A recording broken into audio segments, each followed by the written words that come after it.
It wasn't a term that was made up to define our race and our race only. This is a term used to conquer. Over 70%, scientifically proven by the genome of the Khoisan descendants, are the people who are classified colored. Today. The Khoisan are alive. The question is the myths and the conditioning of people to see this notion of colored as just having come out of nowhere. The coloreds. So, Dr. Martin, what you're essentially saying is that there might be colored people who call themselves colored right now. It was never a choice. Now they're saying it is a choice, but it was never a choice to call ourselves colored. We were called colored. We were put in this identity. It wasn't a choice, you know. Me being born into this identity, it wasn't a choice.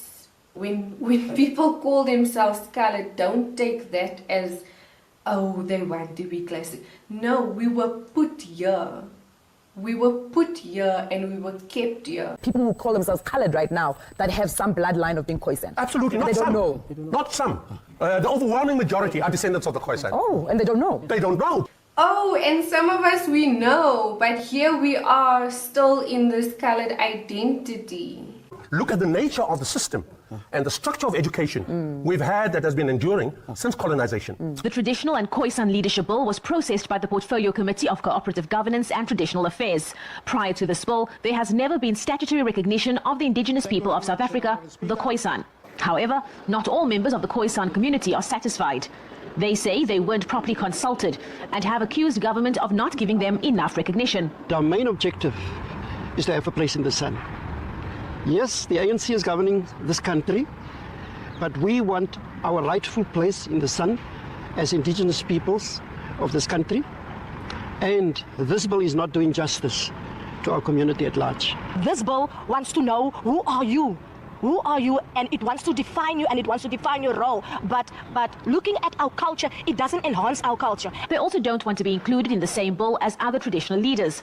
Well, Desmond Rowan and the entire ANC don't know what they're talking about. Okay. You can't say that you're going to recognize the people and then you come with a bill that you've pre-designed, you know, and then you say, no, let's participate in it. And that's been the process from the beginning. We rejected it from the beginning, that you cannot come to us and tell us how you are going to govern us without consulting us. So there was no consultation? There was no, the consultation that came about was when the bill was drafted already. That bill is a cut and paste thing. You must go read the bill. This bill is I mean, it's a demonic piece of document. You know, it's not even worth the paper that's written on. Sure. I'll tell you one thing that's wrong in that bill, just one, and there's a number of them.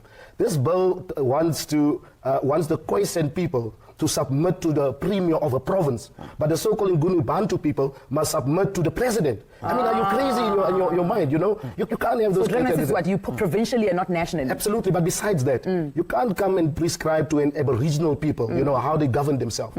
Aboriginal people, you have to come and you've got to sit next to us, and we govern, we co-governors, you know? These guys can't come and just run this thing as they want to. You can't have a situation like this. This is utter nonsense, it's lawlessness. So we reject the bill, you know, in its entirety, with the contempt that it deserves. This bill is not good for our people. Okay. What is your current struggle right now as a Khoisan family?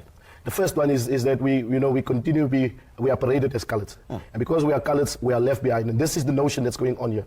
And then it's a very, very unfortunate situation that people say that coloured people were beneficiaries with white people. And because we were beneficiaries of white people, therefore we must be punished and we must not get opportunities. So therefore we are on the periphery, we're left outside, we're just sitting there as stooges, but we are being punished simply because we are told that we were beneficiaries of the past. I definitely agree with what Anthony has said. It's not a secret that we are being punished. We are definitely being punished. All right, and punished by government, you say? Punished by government. Okay. You know, remember post 1994, we were all supposed to be colored, whites, Indians. Colored, Indians, Chinese. All right, all supposed to be classified black. All right, but in this very same government that has passed that law, all right, if you go look at the application forms for jobs, for business, for you have they are discriminating between the three anyway. You're either black, you're white, you're colored, you're Indian, or you're Chinese. All right, and let me put it this way to you: if you look at bursaries. University bursaries, all right, by government for students, all right. If you look at 100 bursaries made available for medical students, all right, out of that 100, you will have one colored person getting a bursary. But Chief, let me... This is proven. Can I come in here? Didn't you guys benefited during the apartheid areas? You know, when you say benefited, the tricameral system, all right, was a system imposed on us by the apartheid government. They knew what they were doing. They were clever. They wanted to create this distinction between black, Indian, and white. All right, they knew exactly what they were doing, but we weren't benefiting. If we were benefiting, go into a colored township now, my friend, and go and have a look what is benefiting. Do you know that in the last 20 years, there was not one single housing development, all right, for colored people? Are the Khoisan people are they desperate to be recognized? Are you begging to be recognized? Look, we're not desperate. Okay. Desperate we're not. I mean, you can't argue what is there. It's a fact that we are the first indigenous people of this country. Why must we fight in a post-apartheid South Africa for an identity? That should have been dealt with even before CODESA. Because at the end of the day now, we are being fed a system that we don't subscribe to. Everything is forced upon us as a people. Our people are excluded on every front. One question, I'm sitting on SABC right now. Where are the so-called colored actors in Isidingo? Where are the so-called colors that were present in your generations? Our people are being marginalized to the point of being excluded. Look at sports. I can give you so many examples. The point is, we are saying to South Africa, you ought to fall in line with what the United Nations put there in their resolution 435. Acknowledge us as the first indigenous people and make the necessary amends and the necessary restitution that needs to be made. Before we go to Dr. Martin, do you see yourself as a colored person? That is just disrespectful. That is just disrespectful. The colored term is derogatory. However, look at the contradiction in terms that I'm putting on the table as an oxymoron. I'm sitting here on behalf of the Colored Foundation, KULLID. That is how we coined the term. It is basically a way of saying, you calling us coloreds after a 1994 dispensation. We will coin this term so that you're not confused as who is actually talking to you. When we are protesting, we are Khoisan. We are from the indigenous peoples of this country. We know who we are. But we're saying to this government, you decided to keep us colored after we fought against this evil term and the evil regime that it represented back in the day. You're saying you're taking over the term of colored. You are owning up to it. You're calling it evil at the same time. Are you then not confusing the rest of us? What part of that is confusing when you literally just explained the whole situation? I just have one question. What part about that is what part of that is confusing? When African people call each other the N-word, is that also confusing?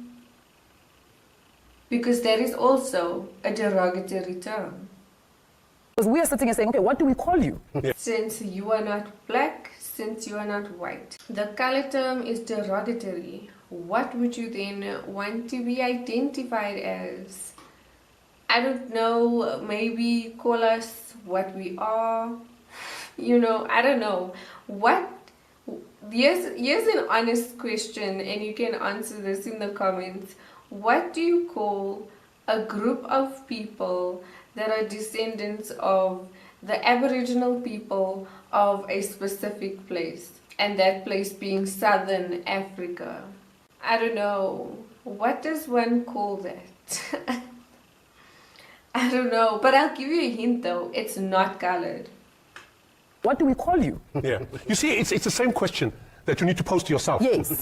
When you call yourself black, do you know where that comes from? Obviously, this term, black, emerged out of the conflict between Europeans in Europe and was brought to Africa. Okay.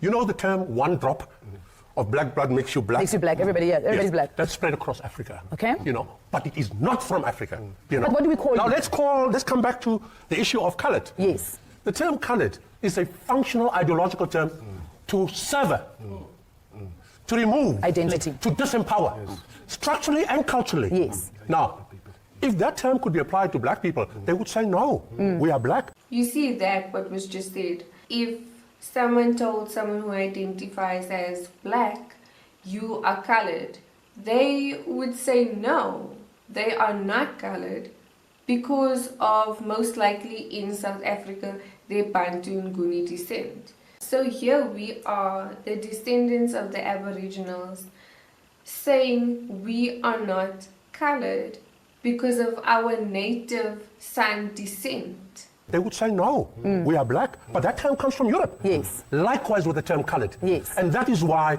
we reject it. It is not to cause confusion, but it is to clarify and explain. Africa is bedeviled by terms of identity that have caused wars and that have caused, untold pain. You know. Now, This is the issue we have to confront.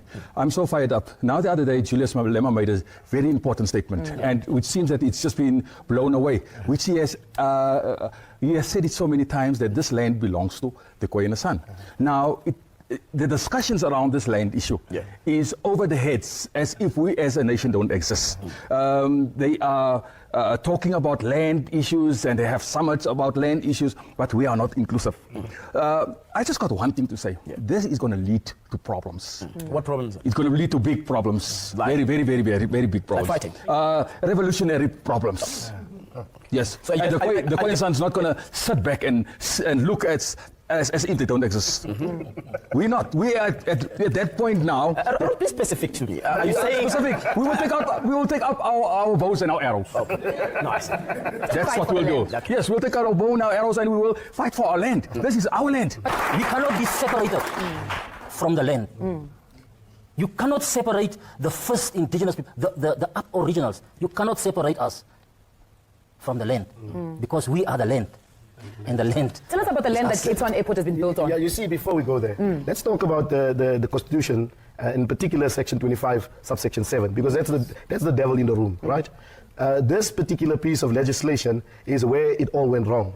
Now, how the ANC government could, come to a place where they agreed with the colonialists, to keep the Khoisan people outside of it is just beyond us. With the impressive struggle credentials that the ANC comes with, that they would agree to something called 1913 and says that nothing happened before 1913. What is not known, you heard Chief Stanley talked about it earlier on, at places like your St. Helena and Mossel Bay, where some of the first fights were fought. And now we know that it's from the 1400s, the late 1400s, but in particular 1510, where the very first wars were fought for land.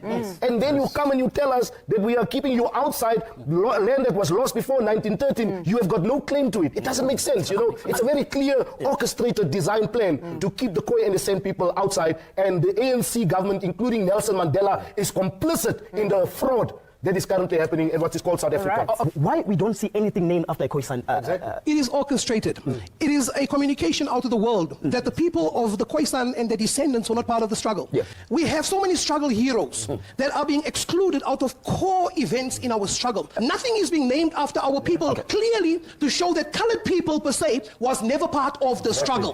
It's not mentioned. Now they want to name Cape Town International after Nelson Mandela again. Are they serious? And Winnie Mandela, are they really serious? Again? I mean, must everything around here be Nelson Mandela, Winnie Mandela? We're never going to know where we're going. We're not going to know. I mean, it doesn't make sense. It's crazy, It's not that we for 1 second are not acknowledging, the important work of Nelson Mandela. So people must not miss through. Whose responsibility is it to keep your history alive? Let me tell you that these interviews are all the same. It's who are you? Why do you want the color term abolished? What would you call yourself instead? And it's too confusing, you might just stay a colored. I mean, that's not said, but we are still being called colored. So the question that I always hear being asked in these interviews, and obviously they need to ask questions, it's an interview, I know, but the question that I hear the most often is always, whose responsibility is it to keep our history alive? By all means, it's our responsibility. By all means, we will educate ourselves and each other. But the question is always, whose responsibility is it to keep your history alive? And never whose responsibility is it to acknowledge that history. That's where you start fixing the issue, That's like step one. Step one is the acknowledgement.